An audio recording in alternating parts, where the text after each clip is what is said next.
Hello guys, আসসালামু আলাইকুম। আজ আপনাদের জন্য একটা মিনি ব্লগ নিয়ে চলে এলাম। খুবই রোমাঞ্চক হতে চলেছে, ভিডিওটি স্কিপ করবেন না। ভাবছি এটা কোথায় আসছি, এটা হলো হোটেল রোদ্দুর।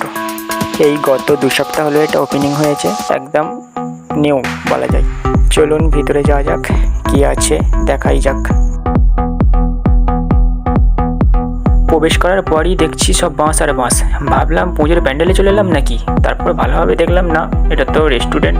এখানে একটা সুইমিং পুলও দেখতে পাচ্ছি, এখানে রুমও বুক করা যায়, এখানে একটা পার্ক করা আছে।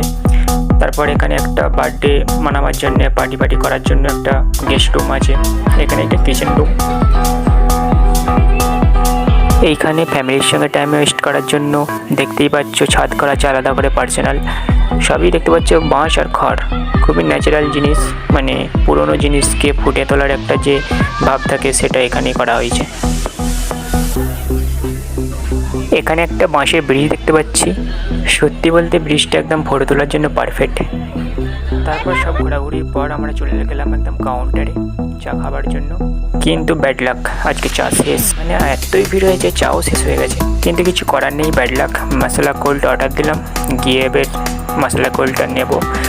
চলুন, এখানে মশলা কোল্ড তৈরি করছে, খুবই সুন্দরভাবে তৈরি করছে আর কি, দেখলে তো দেখতেই মন যাবে।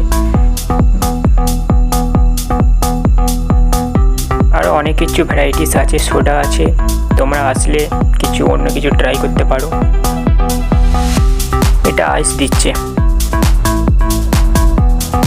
একদম পারফেক্ট, পুরো কমপ্লিট। এবার আমরা টেস্ট করব, দেখে তো মনে হচ্ছে ভালোই হবে, কিন্তু তারপরেও টেস্ট করে রিভিউটা দিতে হবে। না ভালো, খুবই ভালো লাগছে। ওকে বাই, বাড়ি ফিরতে হবে, লেট হচ্ছে, টাইম হাতে কম ছিল, ওই জন্য বেরিয়ে পড়লাম আমরা। ফের ভালো থাকবে সবাই, ভিডিওটা লাইক কমেন্ট শেয়ার করে দেবে। Okay bye.